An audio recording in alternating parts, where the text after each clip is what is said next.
When the Emperor Was Divine is a historical fiction novel written by American author Julie Otsuka about a Japanese-American family sent to an internment camp in the Utah desert during World War II. The novel, loosely based on the wartime experiences of Otsuka's mother's family, is written through the perspective of 4 family members, detailing their eviction from California and the time in camp. It is Otsuka's debut novel, and was published in the United States in 2002 by Alfred A. Knopf. Character list. Mother. The first section of the novel follows her perspective. She is calm and cool despite the drastic change in her life and ends up becoming the breadwinner for her family after the internment camp. Daughter. She is 11 years old with long black hair. Daughter is very inquisitive and can easily make friends with strangers. Son. He is 8 years old and the one in the family who writes to the father the most. He also fantasizes about the supposed glory of his return more than other characters.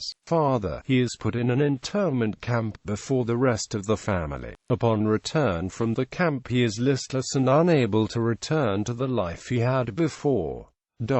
Plot. When the Emperor Was Divine follows an unnamed Japanese-American family during World War II, told through perspectives of the 4 family members over 5 chapters. The first is told from the mother's perspective as the family is forced to leave the home in Berkeley, California. Chapter 2 is narrated by the 11-year-old daughter, and depicts the family on a train ride to the Topaz War Relocation Center in Utah. Their 8-year-old son describes the time at Topaz, where the family is held for 3 years. This chapter shows both children's development. The girl becomes a teen, while the boy loses much of his innocence and childish mannerisms. The 4th chapter is told from the reminiscent we perspective and depicts the family's struggles upon returning home. They attempt to regain their lives before the war financially and socially. The 5th and final chapter describes the activities of the father, who was arrested by the FBI the day after Pearl Harbor and sent to a more remote and highly guarded enemy alien camp in New Mexico. Reception and awards. The book was met with a generally positive reception. Writing for the New York Times, literary critic Michiko Kakutani stated that the book is flawed by a bluntly didactic conclusion. The earlier pages testify to the author's lyric gifts and narrative poise. Sylvia Santiago of Horizons magazine described Otsuka's writing style as scrupulously unsentimental, thus creating a contrast to the sensitive subject matter. The Oprah magazine said the novel was a meditation on what it means to be loyal to one's country and to oneself, and on the cost and the necessity of remaining brave and human. When the Emperor Was Divine won the American Library Association's Alex Award in 2003 and also won an Asian American Literary Award.